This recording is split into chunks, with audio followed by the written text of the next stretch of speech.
Hello students, welcome again to this channel English at your fingertips।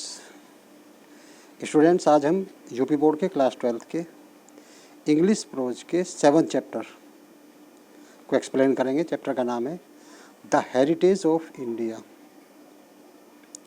Heritage means होता है विरासत, of India means Bharat की, यानी भारत की विरासत।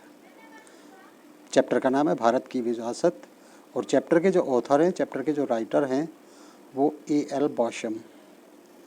ए.एल. बॉशम का जन्म 1914 में हुआ था और ए.एल. बॉशम ब्रिटिश हिस्टोरियन और स्कॉलर रहे हैं और इनकी अपनी एक अलग पहचान थी। सितंबर 1985 में इंडिया विजिट करने के लिए आए थे और उसका मेन रीज़न ये था स्टूडेंट्स कि he was deeply interested in Indian culture and Indian tradition, Indian customs. Students, हम लोग अपनी संस्कृति को लेकर के उतने अवेयर नहीं हैं, लेकिन हमारी जो कल्चर है वो दूसरे कंट्रीज़ के और दूसरे कंट्रीमैन के लिए आज भी एक अट्रैक्शन है और लोग शांति की तलाश में, बहुत सारे लोग फ़ॉरेन से शांति की तलाश में हिंदुस्तान में आते हैं, क्योंकि हमारी संस्कृति, हमारे साहित्य, हमारे शास्त्रों के अंदर वो चीज़ है जो उनको वहाँ प्राप्त नहीं होती। तो 1985 में ए.एल. बॉशम भी इंडिया आए थे और वो चूँकि डीपली इंटरेस्टेड थे इंडियन कल्चर में और इंडियन ट्रेडिशन में और इंडियन कस्टम में, तो इसलिए वो चाहते थे कि मैं वहाँ रह कर के वहाँ थोड़ा सा और डीपली उसके टच में रह कर के और डीपली उसकी स्टडी करूँ।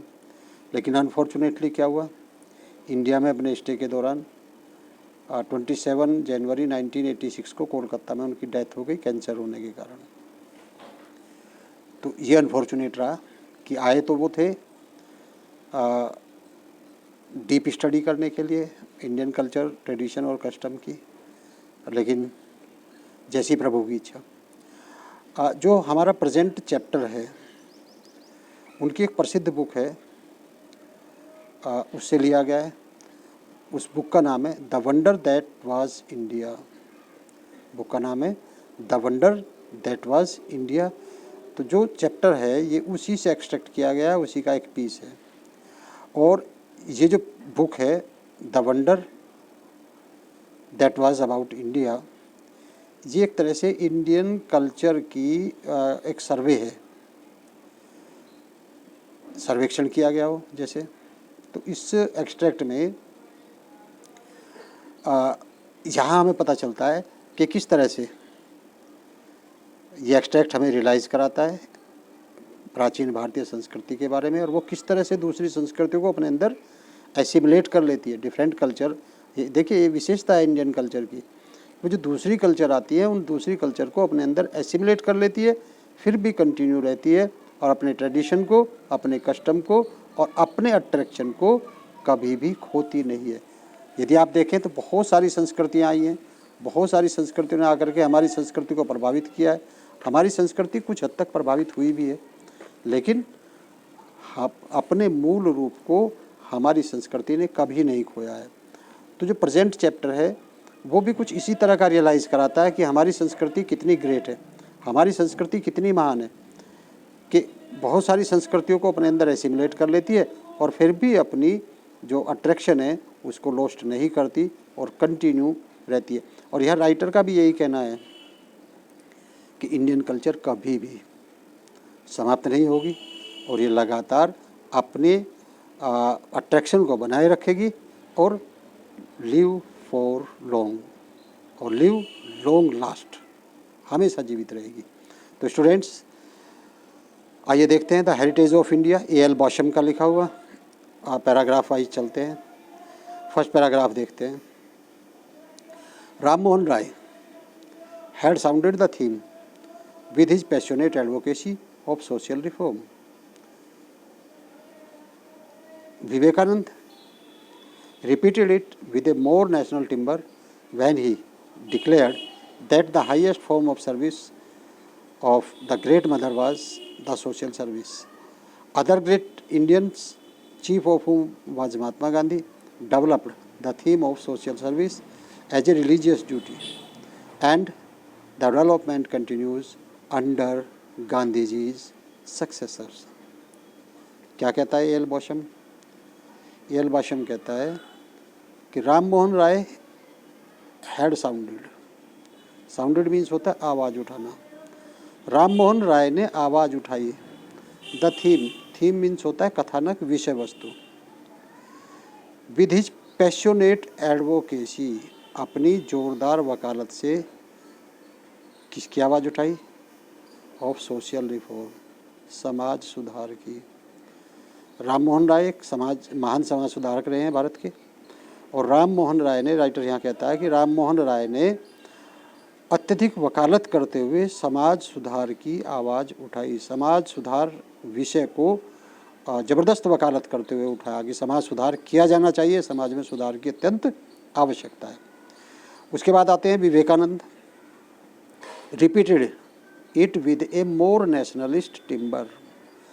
विवेकानंद रिपीटेड मीन्स दोहराते, विवेकानंद दोहराया, इट माने इसको, with a more nationalist timbre. Timbre means होता है सुर, और नेशनलिस्ट माने राष्ट्रीय, और विवेकानंद ने इसे और राष्ट्रीय सुर के साथ दोहराया।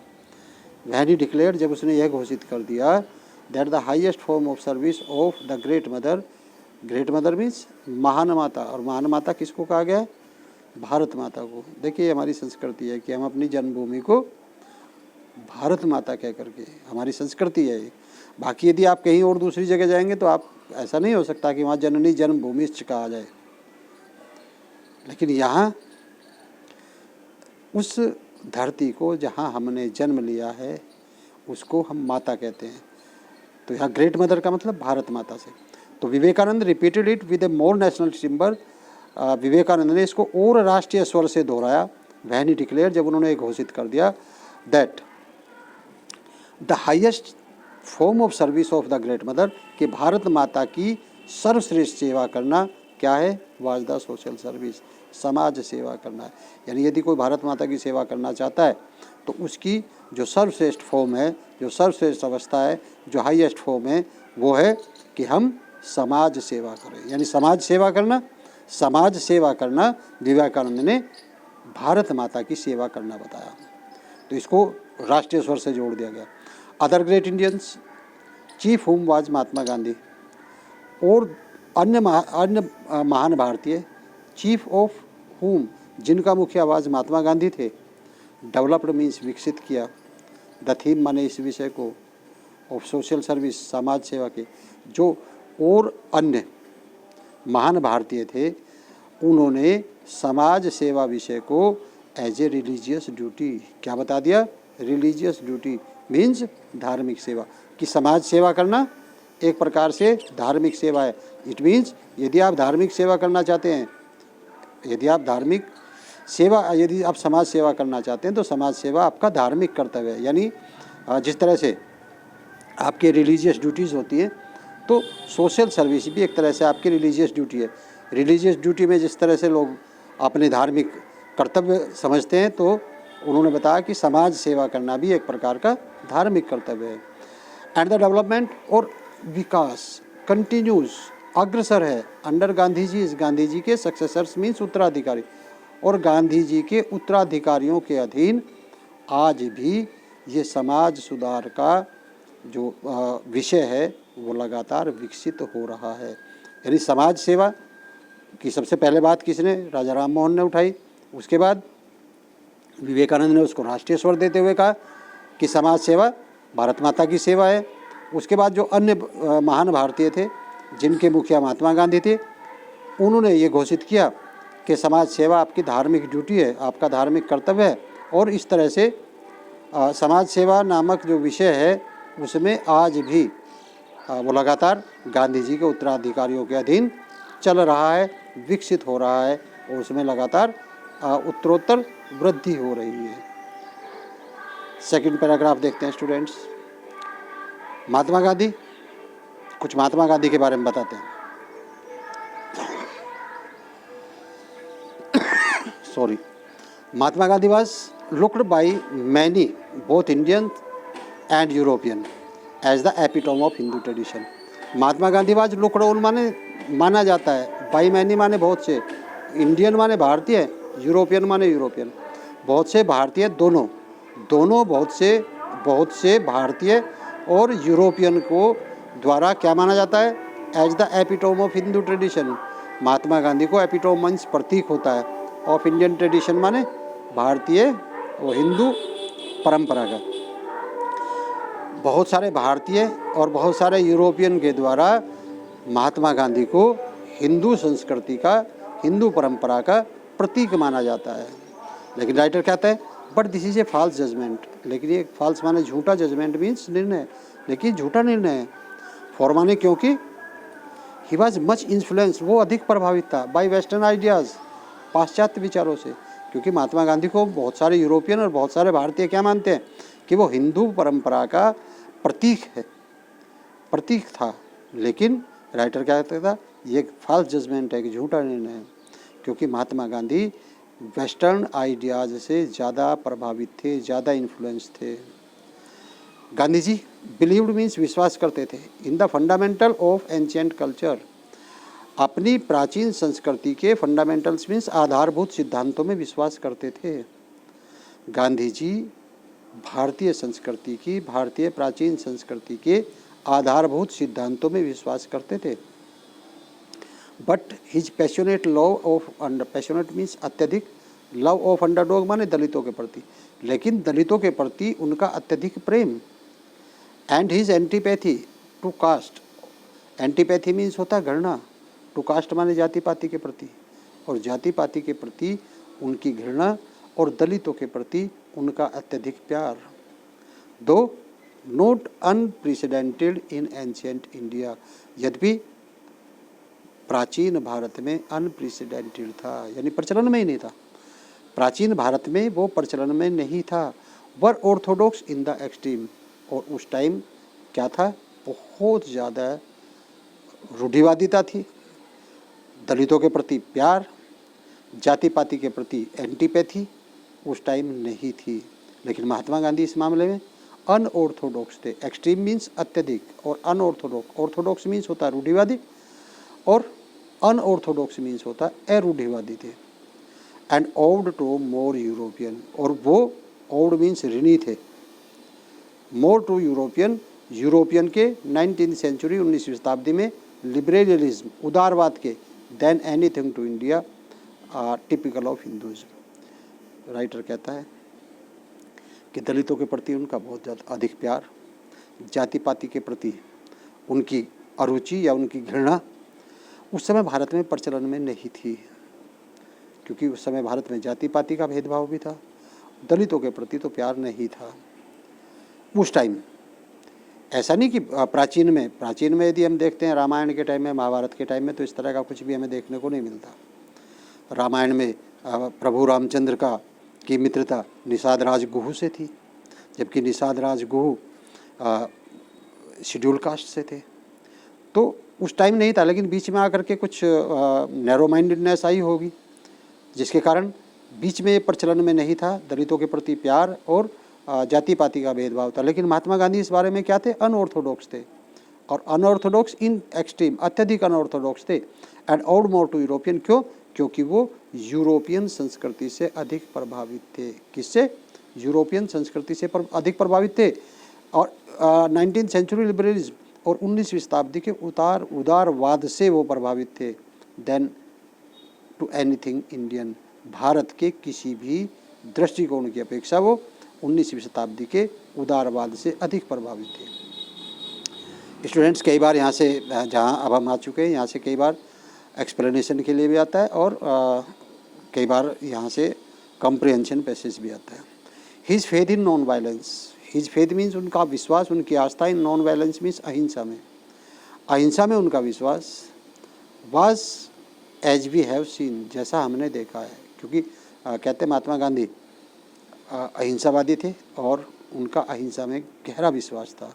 Bye no means of typical Hindus, लेकिन महात्मा गांधी के अहिंसावाद में भी हिंदुज़्म का कोई लेना देना नहीं है। स्टूडेंट्स, हिंदुइज्म में कहीं भी अहिंसा उसका कहीं भी कोई चैप्टर नहीं रहा है, उसका कोई एलिमेंट नहीं रहा है। इसलिए यहाँ राइटर कहता है कि उनका जो नॉन वायलेंस में जो उनका फेथ था, उनकी जो आस्था थी, उसका भी टिपिकल हिंदुइज्म में यानी हिंदुत्व से कुछ लेना देना नहीं है। क्या कहता है? हिज प्रेसिडेंस इन रिवोल्ट, हिज प्रेडिसर मीन्स होता है पूर्वज, रिवोल्ट मीन्स विद्रोह, विद्रोह में उनके पूर्वज,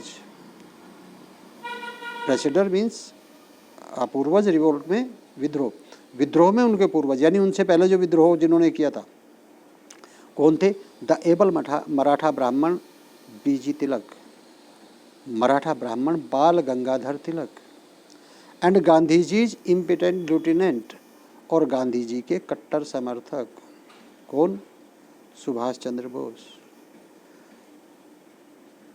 तो विद्रोह में गांधी जी के पूर्वज मराठा ब्राह्मण बाल गंगाधर तिलक और गांधी जी के कट्टर अनुयायी सुभाष चंद्र बोस वर फार मोर ऑर्थोडॉक्स इन दिस रिस्पेक्ट, वो इस मामले में अधिक रूढ़िवादी थे, अर्थात उनका विश्वास जाति पाति में भी था और उनका विश्वास दलितों के प्रति वो उनके मन में नहीं था जो गांधी जी के था।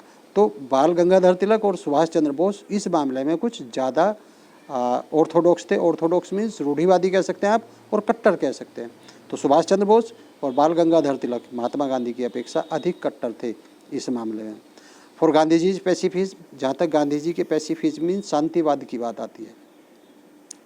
अब देखिए शांतिवाद जो होता है, जैसे अभी आपने पढ़ा कि महात्मा गांधी का जो नॉन वायलेंस में फेद था, उसका भी भारतीय संस्कृति से, हिंदुइज्म से कुछ लेना देना नहीं था, हिंदुत्व से कुछ लेना देना नहीं था।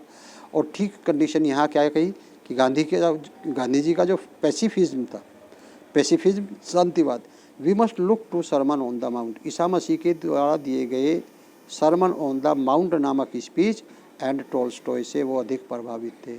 यानी उनका जो शांतिवाद था वो भी भारतीय हिंदुत्व का कोई अंश नहीं था, उससे उसका कोई संबंध नहीं था, उसके द्वारा दिया नहीं था, बल्कि वो ईसा मसीह द्वारा दिए गए सरमन ऑन द माउंट उपदेश और टॉल्स्टॉय के द्वारा दिए गए सिद्धांतों से वो अधिक प्रेरित था। तो ना तो अहिंसा से कुछ लेना देना था भारतीय संस्कृति का, भारतीय परंपरा का, हिंदुइज्म का, ना ही पैसिफिज्म से था, ना ही passionate love for the underdog के लिए था, और ना ही एंटीपैथी ऑफ कास्टिज्म। तो यानी ये सारी चीज़ें जो महात्मा गांधी के गुण थे, ये सब कहाँ यूरोपियन जो थ्योरीज थी या यूरोपियन जो आइडियाज़ थे, यूरोपियन जो इन्फ्लुएंस थे, प्रभाव थे, उनसे अधिक प्रभावित थे। महात्मा गांधी पर भारतीय संस्कृति का बहुत ज़्यादा प्रभाव नहीं था। और इसने कहा his championing of women's right. अब देखिए वोमेन राइट मीन्स महिला अधिकारों के प्रति, चैम्पियनिंग मीन्स आवाज़ उठाना, महिला के अधिकारों के प्रति जो उन्होंने आवाज़ उठाई, it also the result of western influence, ये भी पाश्चात्य प्रभाव का ही परिणाम था। क्योंकि भारतीय परंपरा में या भारतीय संस्कृति में उस टाइम, जिस टाइम महात्मा गांधी थे, उस टाइम महिलाओं के अधिकार जो है बहुत ज़्यादा सुरक्षित नहीं थे। महिलाओं के जो अधिकार थे वो सीमित थे। लेकिन महात्मा गांधी ने जो महिलाओं के अधिकारों के प्रति एक आवाज़ उठाई, वो भी वेस्टर्न इन्फ्लुएंस था, पाश्चात्य प्रभाव था। यानी महात्मा गांधी पर, राइटर यहाँ ये कहना चाहते हैं कि महात्मा गांधी पर भारतीय संस्कृति का बहुत अधिक प्रभाव नहीं पड़ा हुआ है।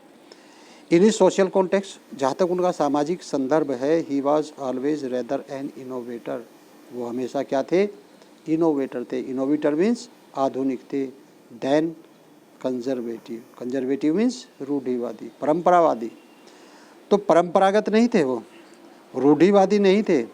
जब भी सामाजिक संदर्भ में महात्मा गांधी को देखा जाएगा तो वो हमेशा रूढ़िवादी की अपेक्षा आधुनिक अधिक थे। आधुनिक अधिक थे, रूढ़िवादी कम थे। अपनी पुरानी परंपराओं में उनकी एडवोकेसी कम करते थे और जो आधुनिक विचार थे उनसे अधिक प्रभावित थे। Though some of his colleagues thought his programme of, though माने यद्यपि, सम ऑफ हिज कोलिग्स मान उसके कुछ साथी, थॉट माने सोचते थे, हिज प्रोग्राम ऑफ उनका जो प्रोग्राम था किस चीज़ का? Program of limited social reform too slow, कि उनका जो समाज सुधार का वो कार्यक्रम है वो बहुत ही सीमित है और बहुत ही धीमी गति से चलना। उसके जो कोलीग्स थे, महात्मा गांधी के जो साथी थे, वो ये सोचते थे कि महात्मा गांधी का जो समाज सुधार का कार्यक्रम है वो बहुत स्लो है, धीमी गति से चलने वाला है।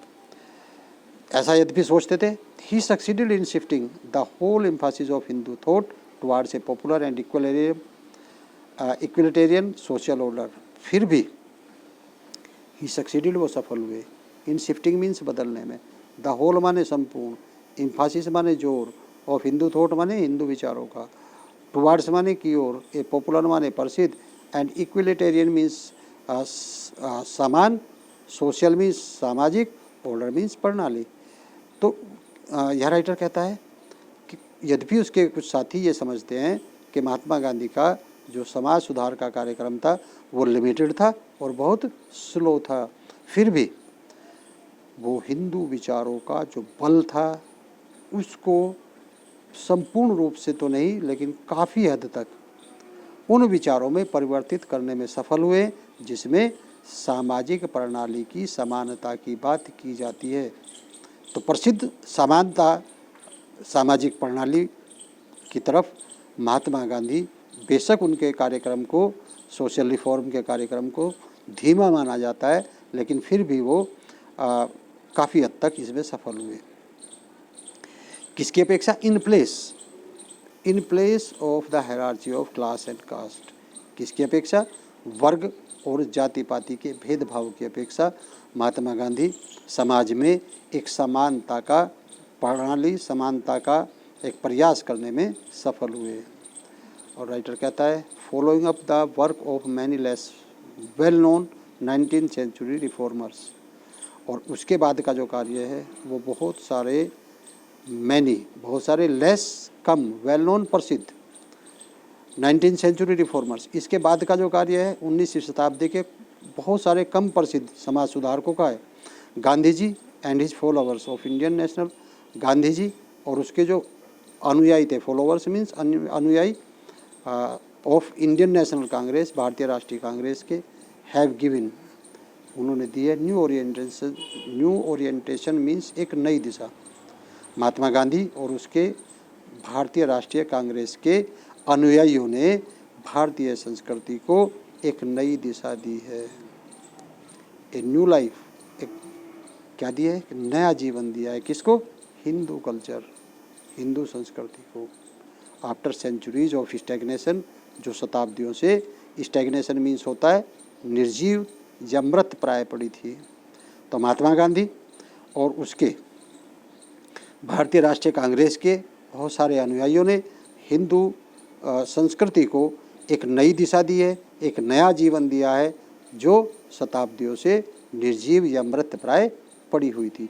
तो यानी महात्मा गांधी का जो योगदान है, यद्यपि वो पाश्चात्य विचारों से, पाश्चात्य प्रभावों से अधिक प्रभावित थे, फिर भी महात्मा गांधी के प्रयास को आप नकार नहीं कर सकते। उन्होंने जो हिंदू संस्कृति है उसको एक नई दिशा, एक नया जीवन प्रदान किया है, क्योंकि ये हिंदू संस्कृति शताब्दियों से मृत प्राय पड़ी हुई थी, निर्जीव पड़ी हुई थी। स्टूडेंट्स, ये था द हेरिटेज ऑफ इंडिया का पार्ट फर्स्ट।